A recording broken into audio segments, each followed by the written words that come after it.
So if you woke up this morning, checked your smartphone, and used an AI to outline an entire week's worth of workflows in like 5 seconds, congratulations. Yeah, you're practically invisible. Right. According to global economic ledgers, you just don't exist.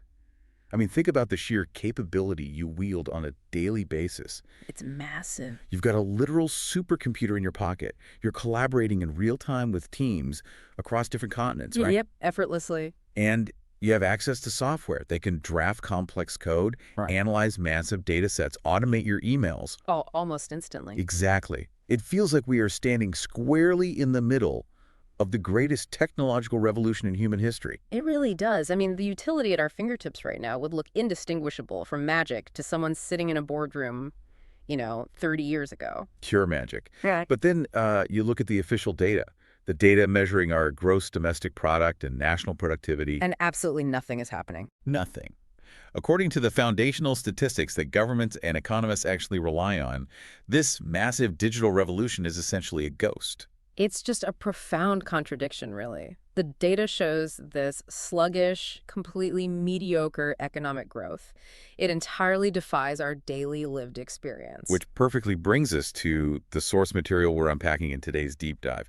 It's this fascinating text titled The Productivity Paradox: Why Digital Transformation Isn't Reflecting in Modern GDP Growth. It's a great read. Yeah, and our mission today is to figure out why the data and our reality are just completely at war with each other. Like, are the economic calculators fundamentally broken? Or, is it possible that this tech, as flashy as it is, isn't actually moving the needle on true human output? Because right now, to me, the situation feels like you just ran a grueling 3-hour marathon. You finally crossed the finish line and you look down at your smartwatch, only to see it registered a mere 10 steps. That captures the frustration perfectly. And I want you, the listener, to really consider your own professional output today compared to just, say, 5 years ago. Oh, night and day. Right. You are almost certainly processing more information, you're communicating faster, generating more raw material. Constantly. So where is all that immense value vanishing to when it comes time to actually tally up the official ledgers? Well,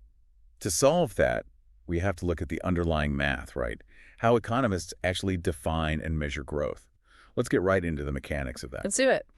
Because the text points out that this feeling of missing productivity isn't actually new. It goes all the way back to, 1987? Yeah, 1987. Robert Solow, who's a Nobel Prize-winning economist, he was observing the massive proliferation of early desktop computers spreading across corporate America. The big clunky ones. Exactly, the beige CRT monitors. And he noticed this exact same statistical vacuum. Wow. He famously stated, and I quote, "You can see the computer age everywhere but in the productivity statistics."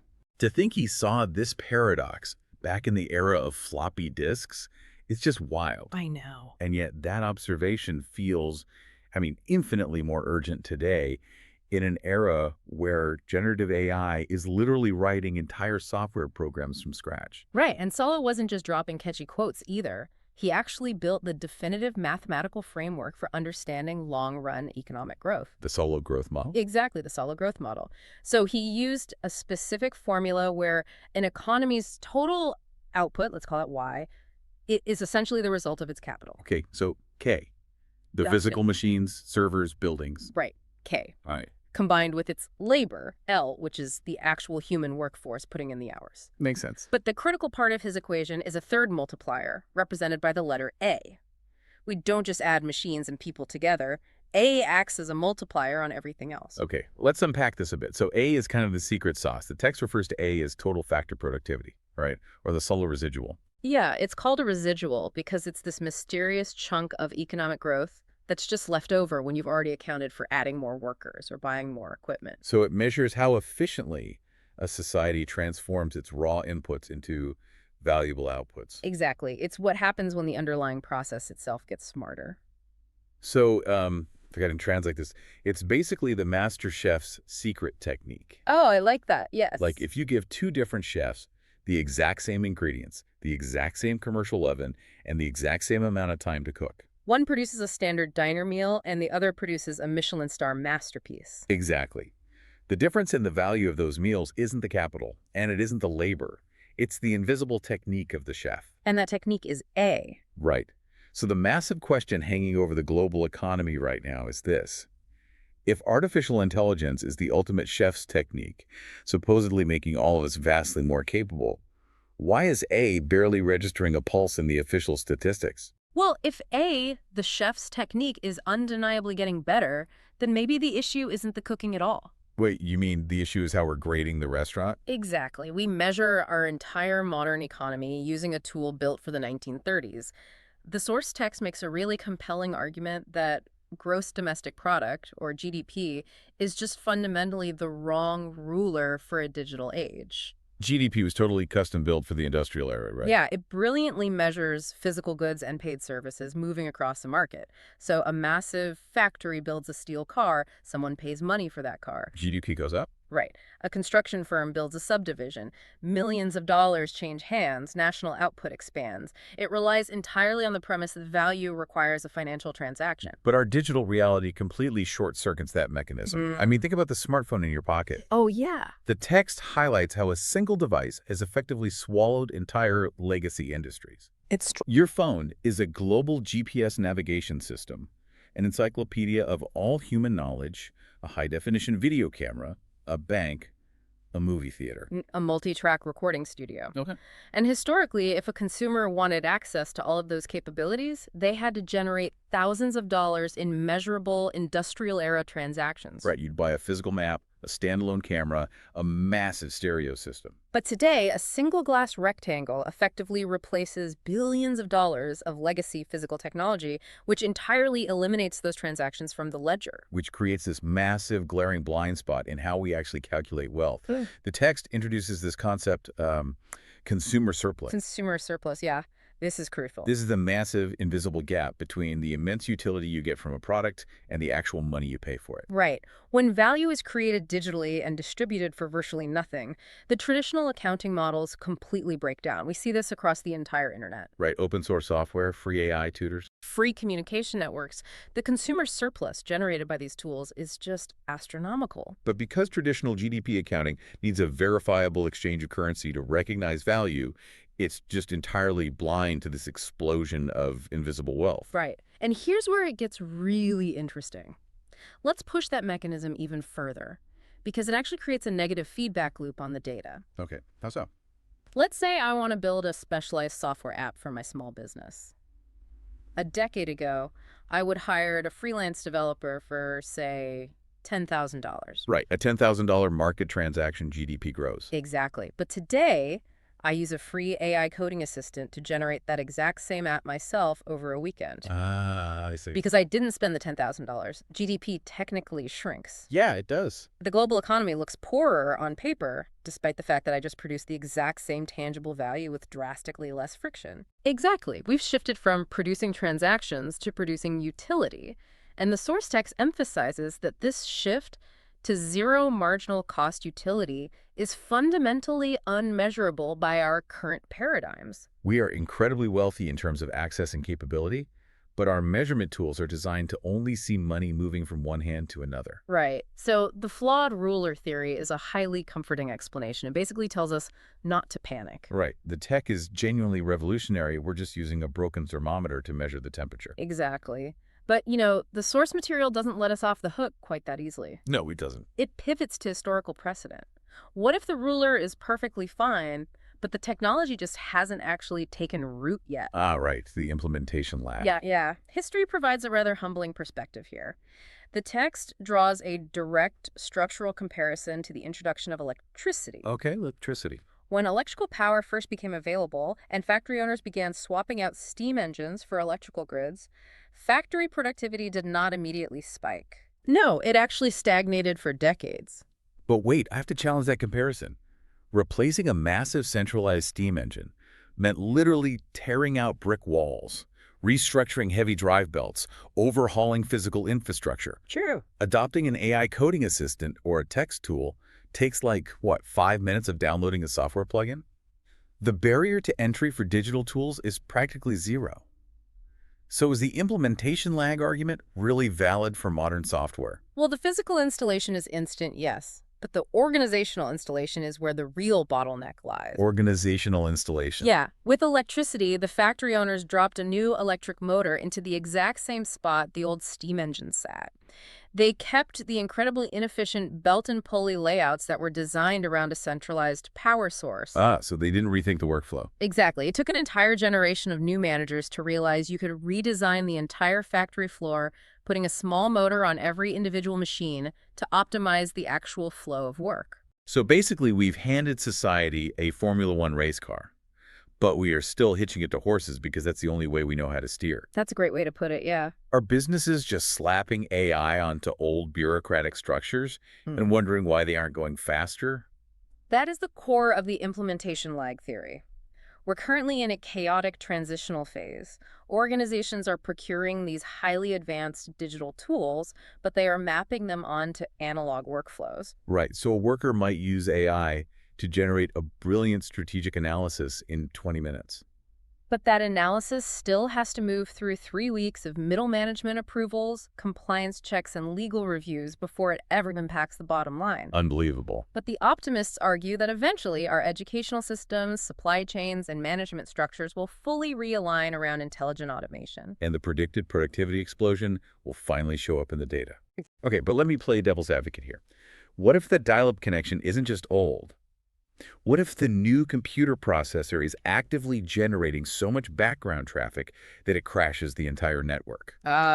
Moving from optimism to the darker possibilities. Yeah, let's dive into the more pessimistic view outlined in the text. Because what if we aren't just waiting for a delayed miracle?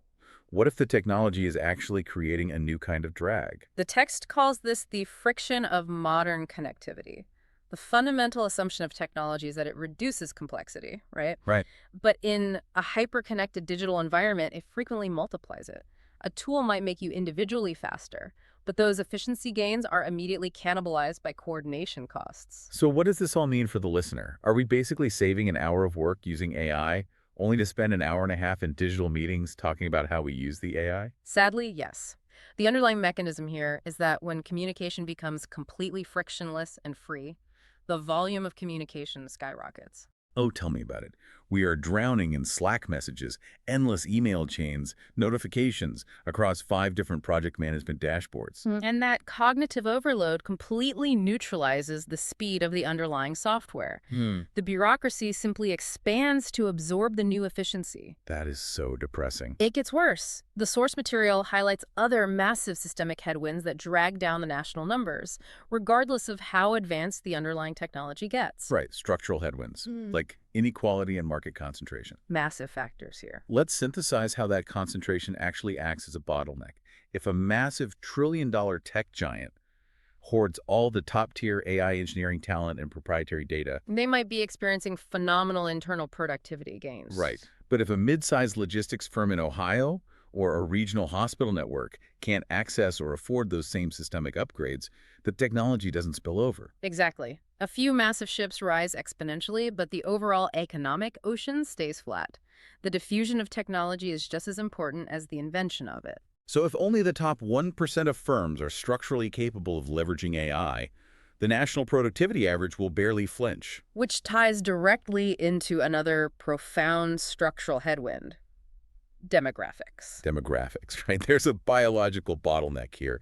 Even with AI acting as an incredible accelerator pedal, we have demographic realities hitting the brakes. Yeah, many advanced economies are facing rapidly aging populations and shrinking labor pools.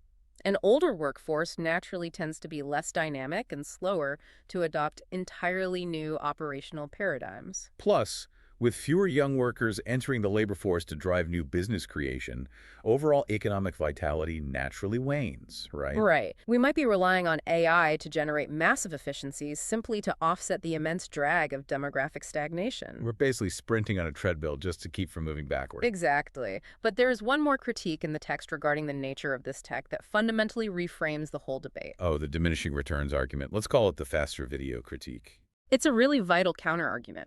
Some economists look at our current digital landscape and point out that it's simply less transformative than the innovations of the first and second industrial revolutions. Right, think about the economic causality of early innovations. Mechanizing agriculture freed millions of human beings from backbreaking physical labor so they could build modern cities. Or installing citywide sanitation systems. That eradicated diseases and fundamentally altered human life expectancy. Those innovations radically transformed physical material reality. Yeah. But a massive portion of today's digital innovation is hyper-focused on communication, entertainment, and convenience. The underlying mechanism of the critique is this.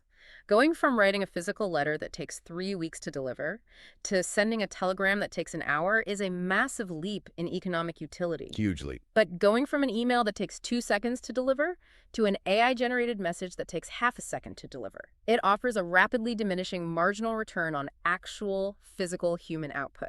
Right.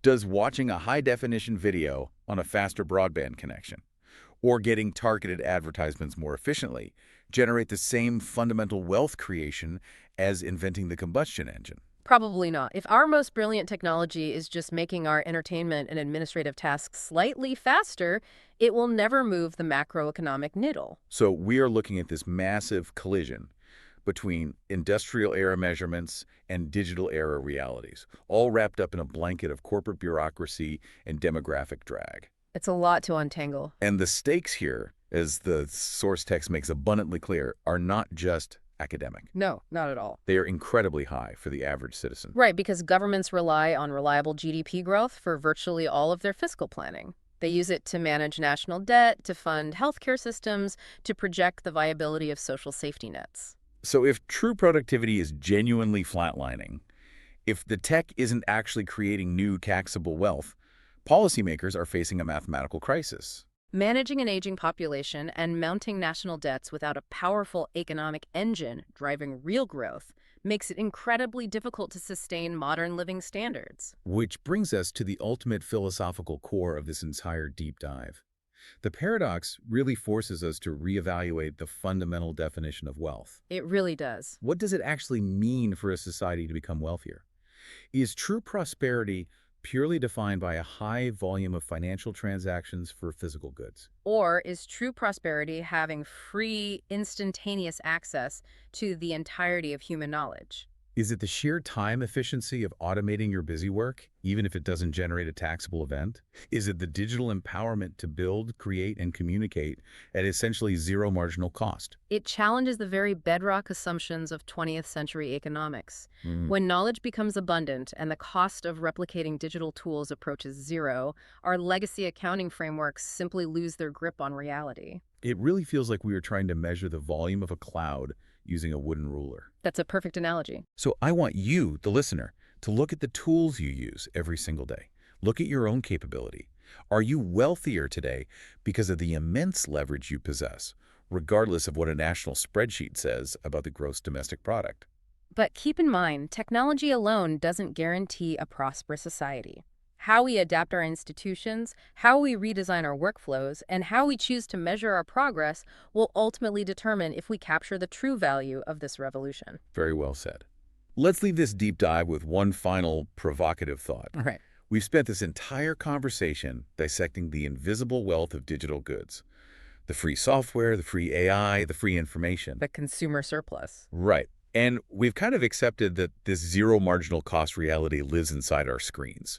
But what happens if this consumer surplus bleeds into the physical world? Oh, wow. Think about it. If AI eventually guides physical, autonomous robotics to harvest our food, construct our homes, and manufacture physical goods at near zero marginal cost, what happens to our concept of the economy and money then? It might simply cease to function entirely. Exactly. If the physical things we need to survive become incredibly cheap or virtually free, our traditional economy might register a catastrophic total depression on paper, while in reality we are living in an era of absolute material abundance. Something to think about.